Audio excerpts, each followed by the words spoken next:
Yeah, that's when we really need you to suck it up.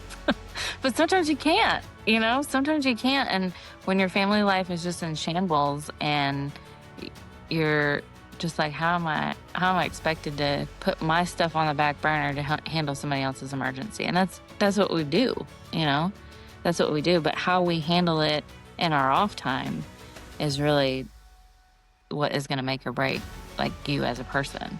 Is how are you handling? Are you doing it maladaptively and doing substances or any other nefarious activities, or are you actually pouring back into yourself? Because you can't help yourself with an empty cup. Yeah, and mine's been empty a couple times. Same. Like Absolutely. no same. drip. No, we're not dripping none. out slowly. No drips. So.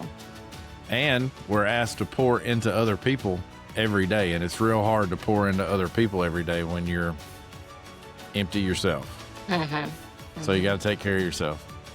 Yeah. And like, because we hit on this earlier about sucking it up, you're not supposed to suck it up, but in the emergency, we need you to suck it up. We need you to get through that emergency, and then afterwards, take your breaks, leave if you have to. But in the moment, we need you to kind of be on. And this is for any discipline. And that's hard sometimes, but that's the requirement. That's the requirement. This is A Silent War Within, the podcast dedicated to confronting the unseen mental health battles carried by our first responder and healthcare heroes. This show is about real stories, real struggles, and real ways to survive the storm and come out stronger on the other side. For too long, stigma has kept you silent. But this is your space to bravely break that silence, share vital insights, and build a community where your well-being truly comes first, because your service deserves unwavering support. All right. Well, welcome to A Silent War Within, the podcast that focuses on first responder mental health as well as healthcare mental health. So we're happy to have you with us today. We are really doing well, and we appreciate all the support that we've gotten. As always, you can find us on all the social media platforms, and we stream on Spotify, Apple Podcasts, Podbean, and YouTube, where you can see our videos. We're working on getting our Spotify feed uploaded to video format, and we're really excited to have our guest. I keep saying we, it's just me, obviously. Jackie is our very first dispatcher that we've had on. She's the first responder. So everybody meet Jacqueline Bush. Jackie, how are you? I'm great. Thanks for having me. Almost had spirit fingers there. I love it. So tell us about you a little bit. Tell us about what you do. Tell us about where you've been and how you got into this first responder role that you have. Yeah, so I'm Jackie. I'm in the Midwest now, but I started in Texas, born and raised there, and started when I was 19, so like 2004. So we're on 21 years now of being in dispatch. And I just got started after high school. My mom's best friend, who is kind of like an aunt, well, she is like my aunt. I call her Aunt Kathy. She was the communications manager for an agency that I worked with in Texas. And she's like, come sit in, and just check it out. See if that's something you want to do. Because I was just bumbling through life, working at Dairy Queen, getting those blizzards mixed up. I do love a good blizzard. Yeah, it's good. And I sat in with the guy. I went to school with his sister, and I sat in with him and was hooked and was like, this is what I want to do. I love this. So that's kind of how I got my foot in the door. Hey, I love it. I absolutely love that. That's a great story there. I worked on a pediatric and neonatal critical care team as a paramedic for years and worked in 911 for years. And then I also transitioned into a dispatch position myself.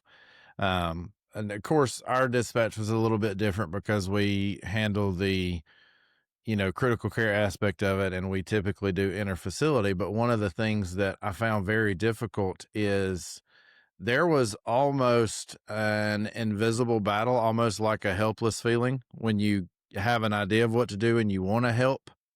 So how do you go through that? How do you deal with hearing the sounds that the rest of your brain can't keep up with sometimes. Like sometimes this can be pretty overwhelming.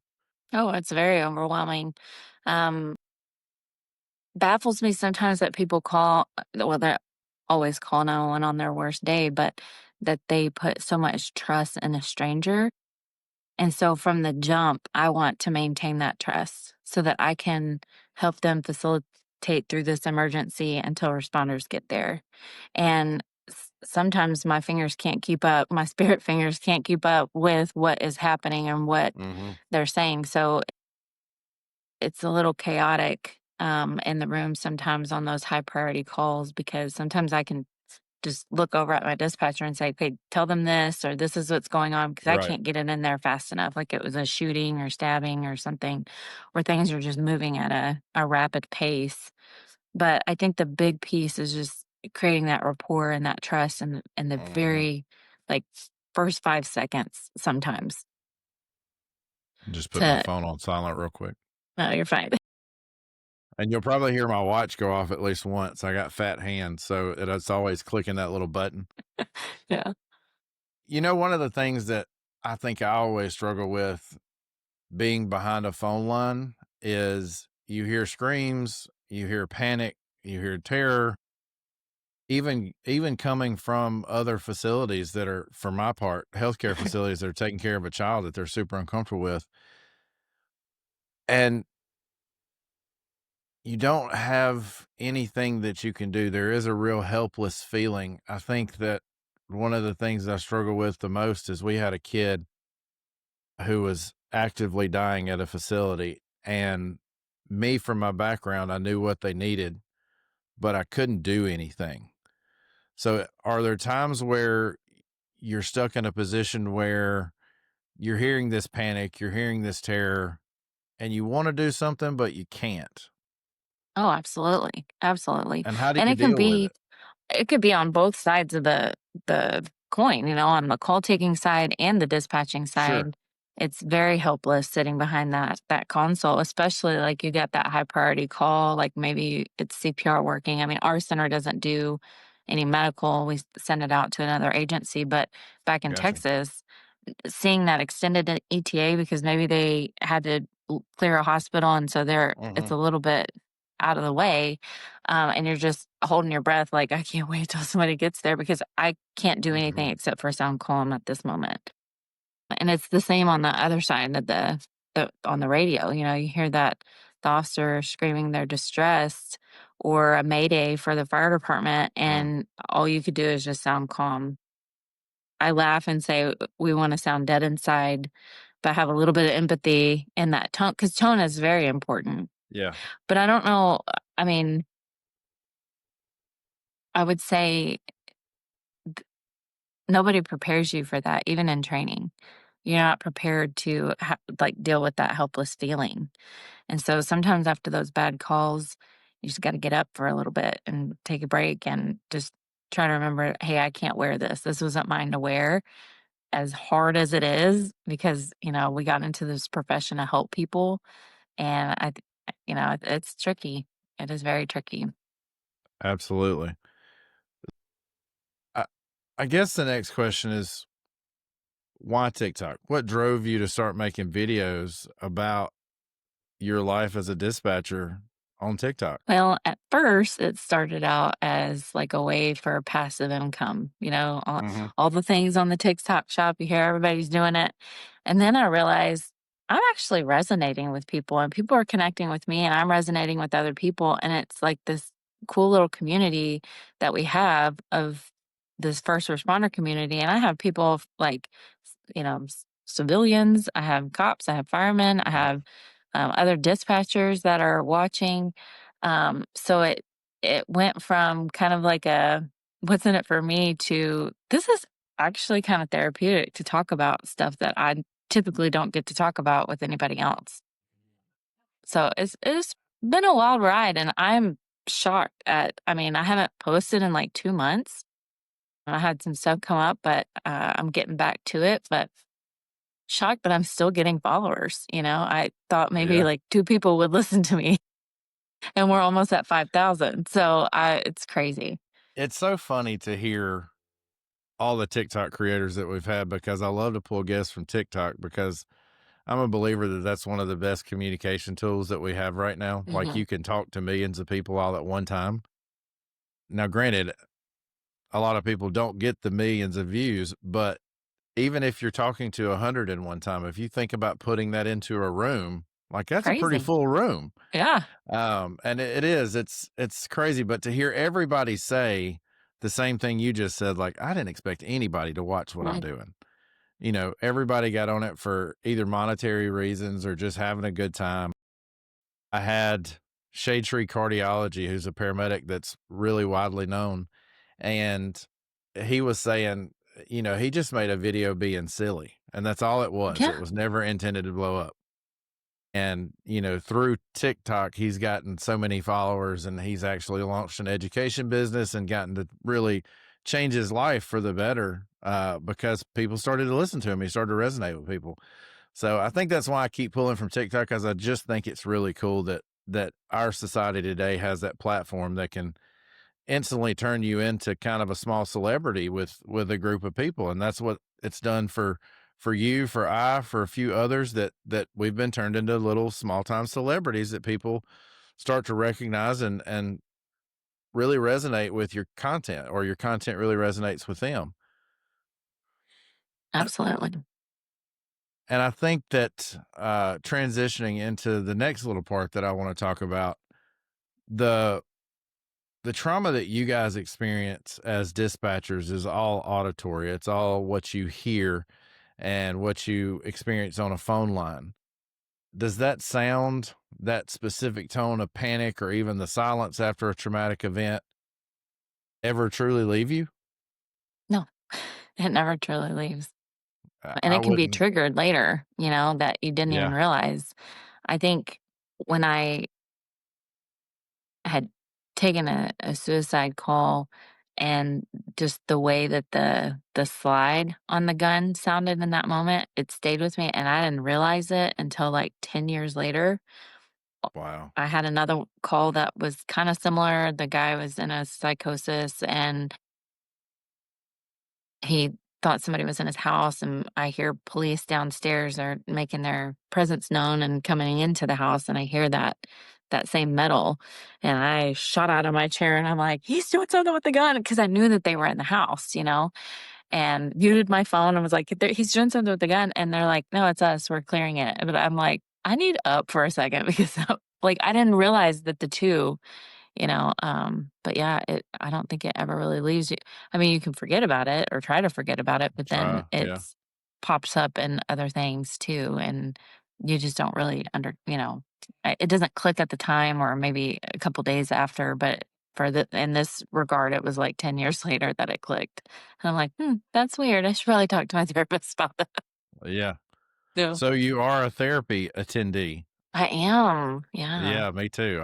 I love some therapy. It Yes. has helped me tremendously. So does your brain replay those calls? Do you find Uh, yourself sitting after a shift and kind of replaying what happened throughout the day? yeah, on the bad ones, like what could I have done differently? Could I have said something differently? Could I have, sent that call faster or dispatched faster? Was there a delay in putting out an officer assist? Especially if maybe my tone was not perfect, because I'm human, Mhm. and Yeah. sometimes, you're set Mhm. off by certain people that call. And then just, you know, kind of beating myself up like, I could have done better, at this. But yeah, replay the day. Sometimes it's a silent ride home. Oh, yeah. Mhm. Sometimes the silence is more therapeutic than Mhm. anything else. I think one of the things that I struggled with when I started dispatching was there was this, like, I guess in the truck, and when I say truck, I mean my ambulance. When I'm in the truck, like, there were always people around me, whether it was patients, whether it was partners. You get back to the station, there's 2 or 3 ambulances just kinda hanging out, waiting for the next call. There was always somebody in my general presence. Sometimes on a busy day, I know here, sometimes it feels, even though there's other people sitting in the room with you, it felt kinda lonely, like there was an isolation to what I had just witnessed, that, like, I don't know if I can say that out loud. I don't know if I can talk about that. Have you ever felt like the isolation of doing dispatch work came to fruition with you? Yes and no. I have a pretty good group that I work with. We're a good team. We work really good together. I think when I first started, we you didn't really talk about what bothered you. You know, back in the early 2000s, we you sucked it up, and it was Mhm. even told to me, "Hey, you're a dispatcher. You're not supposed to feel, any kind of way. You didn't see what they see. You didn't go out there." And it's wrong, because we're hearing a lot of this. And sometimes in our minds, we make it 10 times worse when we can't see what's going on and we can't, see the scene or see how it's set up. And we make, the scene way worse than it really was. And so I think back then I had a lot of like isolating moments where I'm like, this is bothering me and I can't talk about it because I don't want to look weak. Whereas now, I'm an assistant supervisor in my group. I'm the coordinator of the peer team. I'm like, hey, if it's bothering you, go take a break, or I am not shy and I will say, I need up for like 5 minutes. I need a break. Mhm. And we all work together. And we're all like, yeah, go take your break. We'll handle it. So it's a better understanding nowadays than what I've when I first started, I'd say. And I think that's across the board because even Yeah. in EMS, I've seen mental health come to the forefront probably more in the past 5 years and greater so in the past 10 years than when I started almost 20 years ago, which is wild to think about. But back then, it was that suck it up mentality. This is what you signed up for. I cannot tell you how many times I heard those phrases. Yep. And man, they just cut like knives. And it took some time to figure out, both on the ambulance and in dispatch, like what release could I do immediately? What practice could I hone in on and have some type of release from some of the pressure for a minute? And for you, it sounds like getting up and taking a break is one of the ones you've mentioned a few times already. I found, and people laugh at this, and I just shake it off, but I found that box breathing was one of my best techniques that I could 4 seconds in, 4 seconds out, hold it Uh-huh. for 4 seconds, and just over and over and over. And it really worked well for me. Are there any things that you've done to found that causes that immediate relief? I would say the box breathing too, and making sure that it's through your belly and not just in your Mhm. chest, make sure you hit that nerve in your belly. Mhm. I do the breathing too, but getting up, I have to get out of there for a second because it's almost like I have big megaphone ears, because you're listening to Mhm. the call, you're listening to the responders that are going, you're listening to the chatter in the room and the back and forth and the dispatcher asking you questions if you're call taking. And so there's a lot going on, a lot of moving parts. And then, my captain will come out, hey, can you look at the schedules for next week? I need out of here for a second, you know? And so, but I always giggle because, like, my supervisor, she just makes it look so easy. And I'm like, I want to be like you when I grow up because she just takes it on the chin. But she gets up and she takes her breaks. And so if I want to be like her, I need to just start taking my breaks and get out of there for a little bit. So how do y'all do it? Do y'all do like a scheduled break system or just whenever somebody needs it? Yeah, whenever we get two 15-minute breaks on a 12-hour day. But our shift work could be 8, it could be 12, it could be I 16, it could gotcha. be 14. The way it just depends. We tried to do scheduled breaks and that didn't work at all. Everybody kind of bucked against that and they wanted the freedom to take their breaks so we had to move back to that model when I was dispatching because we did not like, you have to take your break, right Yeah. now. Nobody like that. And plus you mentioned something that I want to hit on because I'm this way too. And I don't know if it's because you're kind of in a leadership position too, or just because that's the way we're wired, because I'm the same way. If I'm sitting in dispatch working, my ears are always taking in everything around me. And that's just as tiring and frustrating as some of the bad calls, like listening to everybody else. And it's even worse when you have somebody who's not as strong of a dispatcher as you are, and you're having to kind of listen to what they're doing as well? Yeah, like a So brand new there's a one, you know? yeah, oh yeah. And there's kind of a babysitting's not the right word, but there's a babysitting aspect to it Mhm. that really can cause a lot of fatigue in that area too. In the dispatch center, sometimes it's a high stress environment. We both know that. And there's high stakes. These are people's lives or officers' lives. There's just a number of things that we deal with that are high stakes. And I'm sure just like every dispatch center and public service, you guys have faced staffing shortages at some time. Um, how do systemic issues like staffing ratios and shift work directly contribute to dispatcher burnout and anxiety, in your opinion? Heavily, Heavily. heavily. I mean, where do we find these people? Like, to get people in the door, where do we find Yeah. these people? And then you find the people and they're a good fit, but they can't make the shift work with their family life. And so we have a high turnover rate when you're working 8, 10, 12, 14, 16, 18-hour days. I know some centers that are mandated up to 18 hours. Can you imagine? Like, No. it's hard enough at 16 hours. I can't imagine staying extra. No, I'm leaving after my 16. Yes. Um, and then you factor in the pay. Like, our pay rate is not where it needs to be just for all the work that we do. And so I think trying to find people is very, very difficult, and somebody that can be so flexible with their schedule. I'm a mom of 2. It's hard sometimes. This week specifically has been real hard to try to juggle everything, get kids where they needed to go, and still pick up my mandates and getting forced over till 11 o'clock at night. Mhm. It's tricky.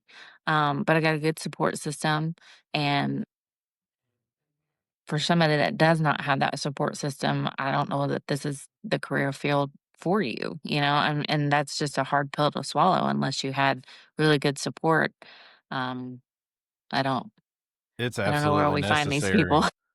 It's Yeah, absolutely necessary to it have the has good to. support because you're Yeah. just not going to make it otherwise. Plus, you mentioned the workload and kind of the work we do. It is it's mentally demanding to triage calls, coordinate multiple resources, and document all pretty simultaneously. I I struggled so much at hearing what the radio was saying and listening to what people on the phone were saying. I would isolate one or the other in my brain. So the work in itself is hard to start with, and you compile all the other stressors on top of it, and it's hard to find the people that are going to sign up for that. And plus, you talk about 16-hour shifts with a little support system. That's not going to work. Why do you think dispatch as a whole is often the least understood and probably the most underappreciated in the public safety chain? I think it really boils down to visibility. We don't we're not out there in the public, we're behind the phone, we're the switchboard operators, but Yeah. we're really the central nervous system of the call. Yes. We're the starting point. We're there until responders get there, oftentimes with no resolve. And so I think we're not really recognized as much because we're just call takers or just dispatchers, and that's kind of why my handle is just the dispatcher, because it's like I've been told that my whole career. So let's make a spin of it, let's make it funny. Because I do more than just talk on the radio and say copy. Yeah. Um, Absolutely. so I think something to kind of help is um, having your crew people, like your fire department, your EMS, your police, just say, "Hey, good job on that." It goes a long way, and it's free. It goes a really long way to kind of validate the work that you do, and as dispatchers, and it kind of builds that teamwork together. I like that. So now, after being a paramedic and a dispatcher, I'm now the manager of a large organization. And I've been in this position for about 10 months now. No, 10 months. Started in January. Ooh, fancy. Yeah, something like that. So, what's one thing that, from a dispatcher perspective, And even as a kind of middle ground leader yourself, what's one thing leadership can do to create this culture of emotional safety and opportunities for decompression? Well, encouraging those breaks. I take a lot of notes and draw a lot of things from past supervisors that I've had. The one I have now is quite amazing. Like I said, she makes everything look easy. She focuses on the person.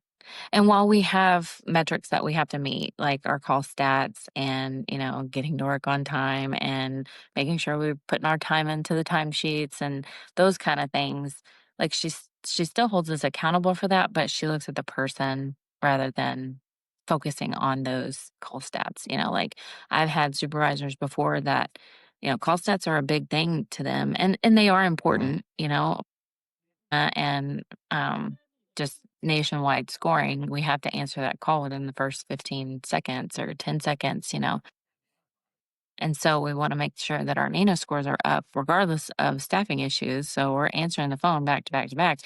But that can get tiring because there's no decompression between those calls. So if you notice, like as a supervisor, and noticing like, hey, you've taken like 72 calls back to back to back to back to back, and you've not gotten up for your break, what a leader could do would be like, "Hey, I need you, tap them out. Hey, just go take a break for a little bit. You've been working hard. I see you're working hard. Go take a break." You know? And again, it's free, Yeah. So I think that if the leader can focus on the person while still holding them accountable for the metrics, that we have to obtain or maintain, I should say, I think that will go a long way. Just being genuine, but not like So I'm buddy buddy, curious. Yeah. Yeah. So I'm curious, and you may have mentioned it and I didn't catch it. How long have you been doing this? 21 years. Wow. Yeah, old lady. Jackie, that's what I was fixing to ask. There's no way you can be over like 30, maybe. I always love this game. How old do you think I am? No, I'm 40 years old. That's wild. You look I so know. young. You've done I good. know. I'm a baby You've still. done good. Yeah. Yeah. You look real young. Well, Well, thanks. congrats to you on that. I'm aging like a prune and you're very Just wait till radiant I and take my pretty and face all off. that stuff. So This is just a mask. I'll just take it off real quick, and then you'll be like, "Ooh, it's just false advertising, huh? yeah, I'm catfishing." So catfishing. Yeah, I love that show. Anyway, it's a good one. I th- it is a good one. I think you've really began to build a community and I hope it continues to grow. And what are some healthy coping mechanisms you've developed to quiet the noise after a long shift? And how was building an online community? How has it helped you break some of the isolation that naturally just occurs from having mental struggles? Yeah. So movement is really important.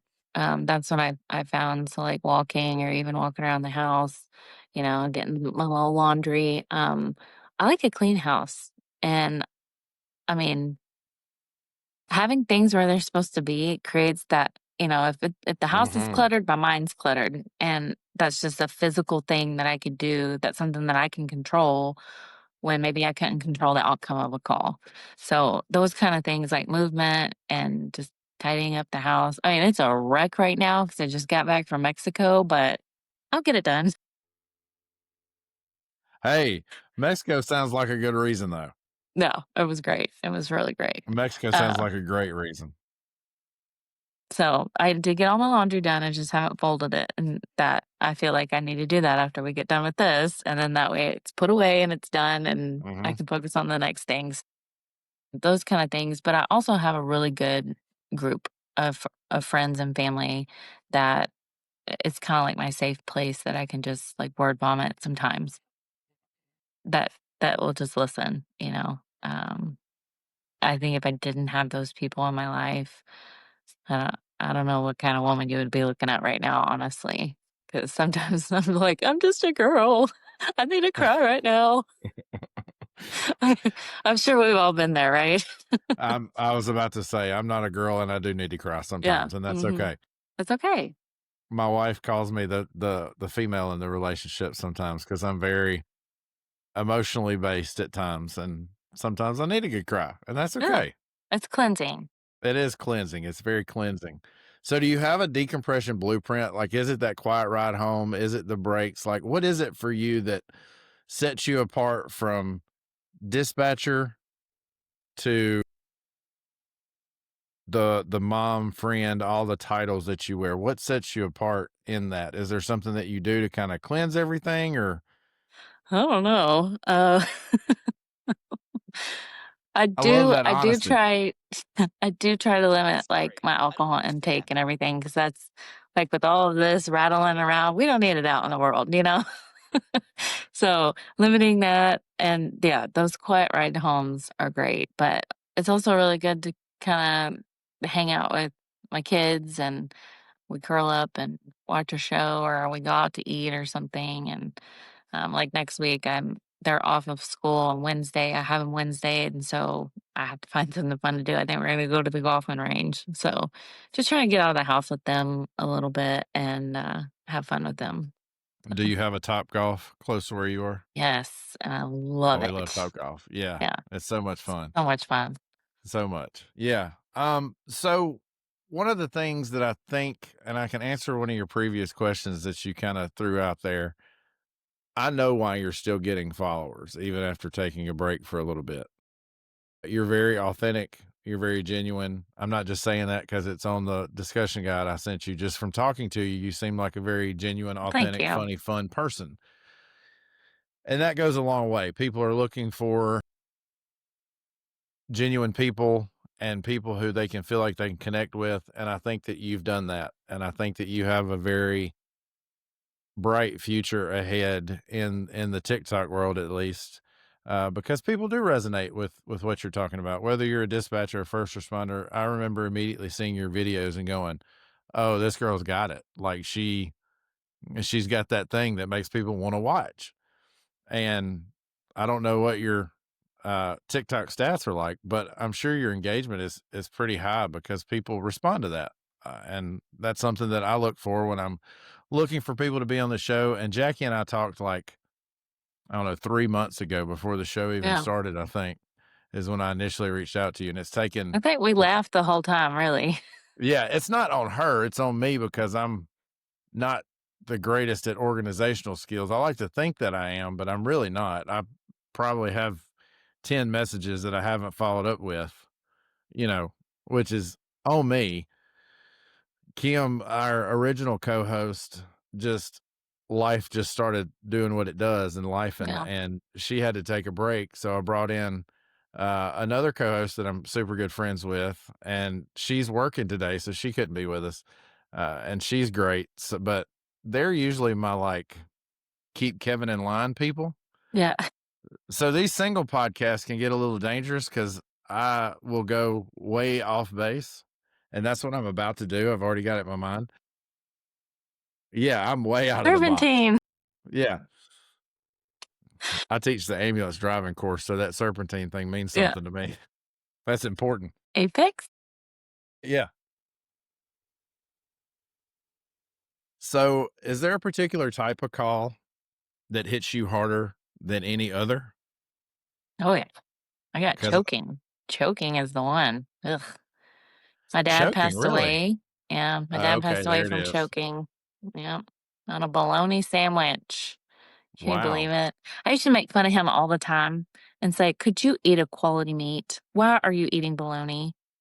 And just scold him about it, you know. And that's what he choked on. That's what he loved it. He loved bologna. Who I am I don't to get take it. bologna away from him? So I yeah, I do not get that. So choking is yours. Mine was always I absolutely hate a pediatric drowning call. And if you've watched any number of episodes of this show, you know why, because I mention it probably almost every episode because that's what started this journey for me was a pediatric drowning call that I worked.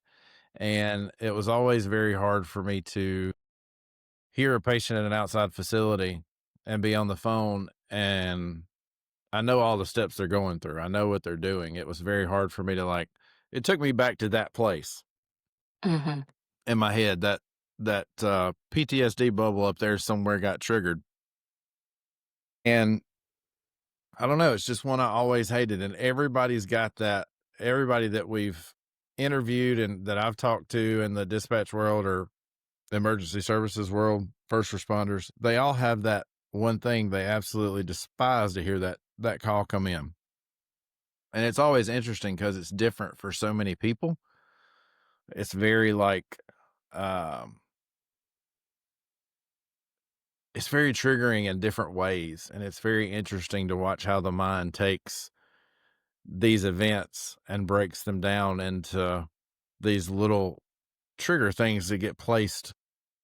One of the guests we had before said that our brain creates this PTSD bubble in our head, this traumatic event bubble, and Uh-huh. it places all these little receptors around it. And I found that very interesting because a number of things can hit that receptor just right. And it's your brain's way of keeping you out of danger. And I think one of the things we've got to do is we've got to normalize, like, that's okay to have that. Like, that's your brain trying to keep you safe. You just have to develop ways to say, no, you are safe. Quit freaking out. It's going to be all right. This is not the event you're thinking about.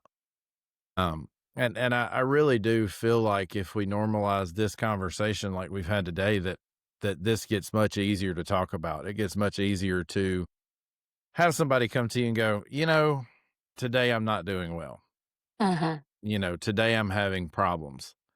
So I think that continuing to have these conversations are important, and not letting that conversation end is should be priority number one from here on out. Is just continuing this and continuing this atmosphere of comfort to say Yeah.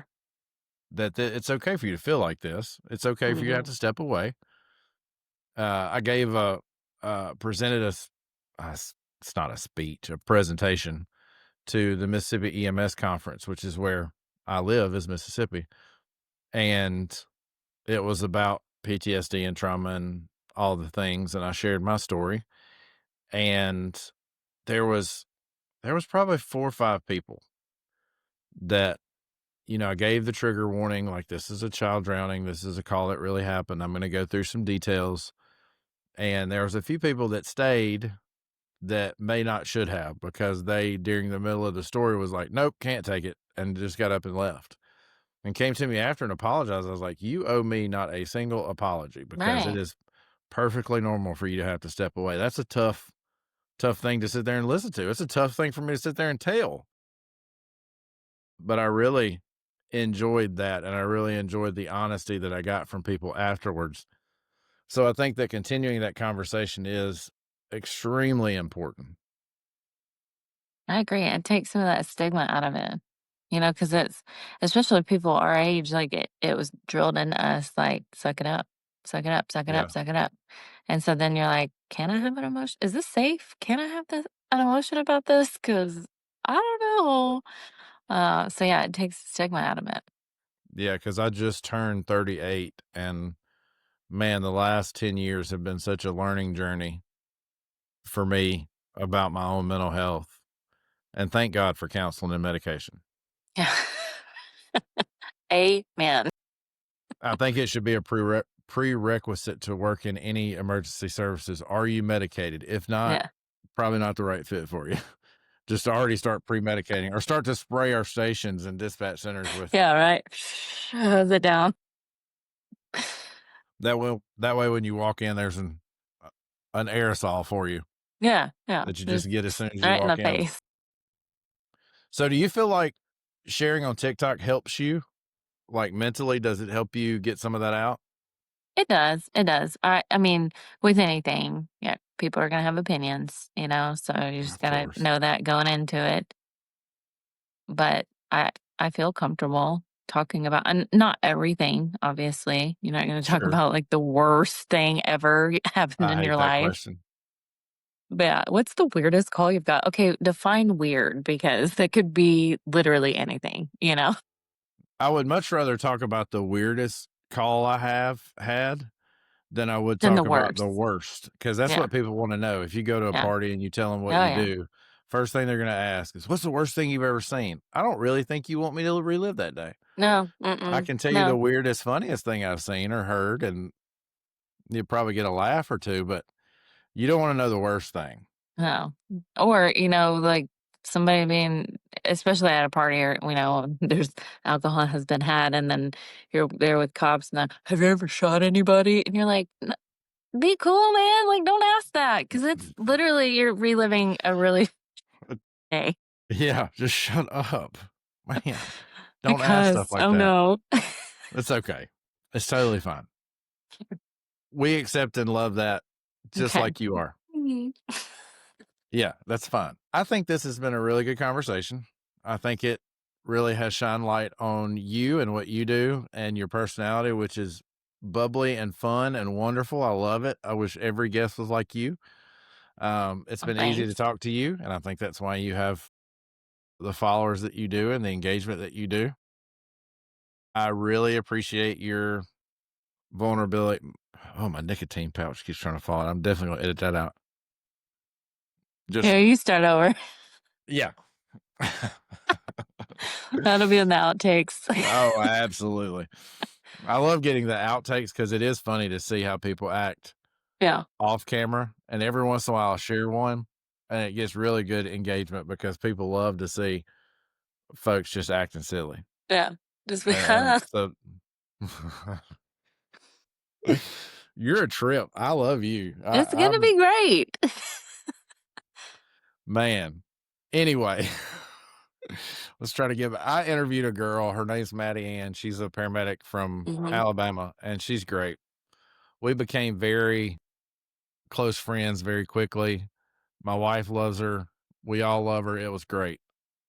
But that was a 2 hour total content, almost 3 hour total content of us we couldn't stay on track for anything. And the problem was, if we'd have been on a platform like this, it would have been great. But she actually came to visit us in Oh, house. wow. So we were sitting back here at this table behind me, and we were just having the time of our lives. I mean, my dad listens to every podcast, and he literally said, it sounds like you guys are all sitting at a bar somewhere. Like I love that. the message was clear, but it sounds like you guys are just sitting at a bar and things just because that's what it was like. The whole conversation was this, and Mhm. it was just following rabbit hole after rabbit hole, and it was awesome. But the editing job was the most tedious thing I have ever done. Nightmare, I'm sure. It was a nightmare. It was a nightmare, and it was so funny and we still laugh about it now every time she's up here, and I'm like, "Dude, we cannot if we have another conversation, it's gonna be over video with a script." And I made the Yeah. mistake of, I put her and Kim in a group message together, and for 3 or 4 weeks, we planned this out and just developed this friendship going back and forth and sharing memes and all this stuff. So after that group text, I was like, there's no way that I can make any type of script or discussion guide for this. I just got to let it flow. Well, that was a Yeah. mistake because I should have had something that we could go by. Yeah. It was That's funny. so much fun, but it was awful to have to edit all that. Well, anyway, let's try this again. I took the nicotine Okay. pouch out, so I should be fine. I should be good to Okay. go. I think this has been an essential conversation. I think you've really shined a light into dispatch, which typically tends to be a dark place because we like the lights off. Yeah, At we least do here like we the do. lights off. We do like the lights off. We're opposite of the Motel 6. We will keep the lights off, Off. That's right. That's right. Our administrators walk in all the time like, why is it so dark in here? Because that's the It's way just we work best. yeah. Leave it alone. Yeah. Don't touch it. Don't mess with it.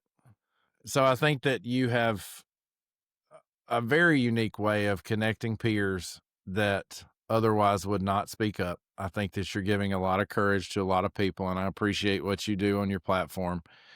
Even the funny, silly stuff, I love all that stuff too. It gives people hope that sometimes you can have a bad day and still have a laugh. It's okay. It's It's okay not to all just doom and gloom. no, it's not. It's a lot of fun to be in dispatch. I mean, we do Yeah. have a good time It's for a fun. lot, especially if you have a good team. It's easy when you have a good team. So tell us where we can find you. Give us your TikTok handle or any other social media or projects that you're working on.